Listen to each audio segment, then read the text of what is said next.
Hey besties, welcome back to my YouTube channel. ఇవాళ evening snacks మా mummy సజ్జబూరలు చేసింది. మేము ½ కిలో సజ్జలు తీసుకున్నాం. 2 times వాష్ చేసుకోండి.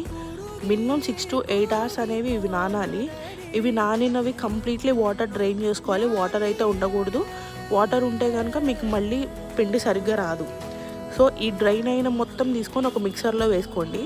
ఆ మిక్సర్లో యాడ్ చేసుకున్న టైంలోనే 4 ఇలాచీ అనేది యాడ్ చేసుకోండి. పిండి అయితే చాలా ఫైన్ పౌడర్ రావాలి, బరకైతే ఉండకూడదు. మేము ½ కిలో సజ్జలకి మేము ½ కిలో బెల్లం సరిపోయింది. మాకు ఇక్కడ వాటర్ అనేవి అవసరం పట్టలేదు. ఇన్ కేస్ మీకు కావాలంటే మాత్రం వాటర్ యాడ్ చేసుకోండి. ఇదే టైంలో ఆ వచ్చిన పిండిని లడ్డూస్ చేసుకోండి. మనం బూరెలు ఎలా అయితే కనుక చేసుకుంటామో సేమ్ అలానే ఒక ప్యాన్లో ఆయిల్ తీసుకోండి. ఇక్కడ మరీ తిన్నుగా కాదు, మరీ తిక్కుగా కాదు, మీడియంగా చేసుకోవాలి. మంచిగా వేయించుకున్నాక గోల్డెన్ బ్రౌన్లోకి రావాలి. చాలా సాఫ్ట్ ఉంటాయి, హెల్దీ స్నాక్ కూడా.